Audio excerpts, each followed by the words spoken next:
Hello friends, welcome to ELS English Literature Studies with Kaur Harpreet. Today I am here to discuss Wordsworth as a nature poet. So my question is why Wordsworth is called a nature poet. So let's get started. Friends, Wordsworth was called poet of nature by P.B. Shelley, and in words of Wordsworth, William Wordsworth, he called himself a worshipper of nature. Wordsworth had a firm faith that nature could enlighten the kind-heartedness and universal brotherhood of human beings, and he also had a deep faith in his idea that only with man's harmony with nature he could get true happiness. While talking about Wordsworth's philosophy of nature, I can say that it can be understood under three parameters. Number one is he conceived nature as a living personality. Number two, nature as a source of joy. Number three, nature as a great teacher, guardian, and nurse. So far as the nature of poetry is concerned, Wordsworth is of the opinion that poetry is the spontaneous overflow of powerful feelings. Poetry has its origin in the internal feelings of the poet. It is a matter of passion, mood, and temperament, according to Wordsworth. So, in his own words, Wordsworth said that every great and original writer, in proportion as he is great and original, must himself create the taste by which he is to be relished. He must touch the art by which he is to be seen. Wordsworth cradles the original taste of the various aspects of the world of nature, and this through this that all his poetry is relished. Wordsworth has a passion for nature fixed in his blood. It was necessity for his being, like that of mulberry leaf to the silkworm, and through this communion with nature he lives and breathes. Hence, it was his love for nature, with the help of which his knowledge grew and found expression in the form of poetry. It was not Wordsworth's function to sing like most great poets sing about love, about war, or about tragic passion. It was not Wordsworth's style. He is little concerned with nature's bewildering profession. He is little concerned with concrete life, riddles of nature, magic appeal of the nature to the eye, right? His peculiar function was to open the soul of little and familiar things. Was in the habit of keeping good memories with him for his future happiness. He also finds nature as a sheet anchor for his purest thoughts, and his poetry is really great.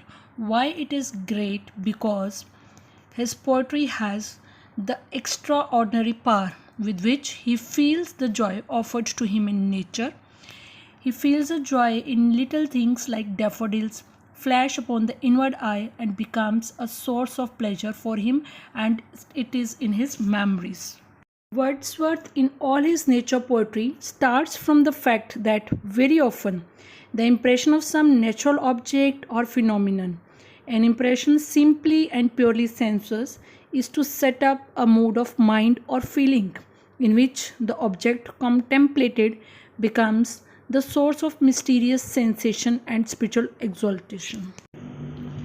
In Tinton Abbey, which is the essence of his whole philosophical doctrine of nature, we are told how the beauties of nature become the source of many joys in the form of sensation sweet accompanied by a tranquil restoration, and above all the gift of that blessed mood in which the burden of mystery is lightened and we see into the life of things. In Tinton Abbey, William Wordsworth tells us about his three stages of his philosophy of nature: sensuous stage, intellectual, and spiritual stage.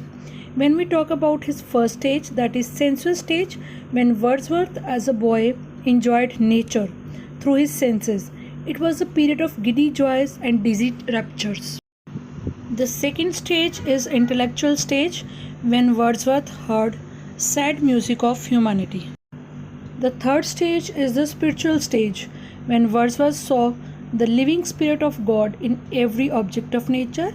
At this stage, nature became to him a guide and a guardian. According to Wordsworth, the union of mind and nature leads from sensation to feeling, and from feeling to thought, and from thought to divine thought. This is the way which results in a whole linkage, which may be labeled as Wordsworth's creed, unity of God, man, and nature, and the result in divinity through this trinity. It ultimately results in the feeling of divine in every object, according to William Wordsworth.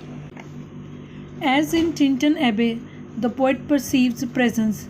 Similarly, in Simplon Pass, which is a landscape poem by William Wordsworth, there is serious type and symbols of eternity, where in a flash the relationship between the visible and invisible is revealed. No doubt Wordsworth is a pantheist. Nature also appears as formative influence superior to any other, the educator of sense and mind alike. He was a believer of Rousseau's idea of leaving the child to nature. This idea is thoroughly expressed in his poem 3 Years She Grew. Nature adopts a 3 years old girl, Lucy. Nature becomes both law and impulse for her. As law, nature will check the child from all that is evil, and as impulse, nature will take the child towards all that is good. Nature has a power to kindle and to restrain. According to Wordsworth, when one leaves oneself to nature, nature never betrays the heart that loves her. In short, Wordsworth looked in commonplace objects of nature all that is wonderful and divine. So friends, this is all about today's topic, William Wordsworth as a poet of nature. I hope you will like the content. If you like it, please hit the like button, share and subscribe my channel. Thanks a lot for watching.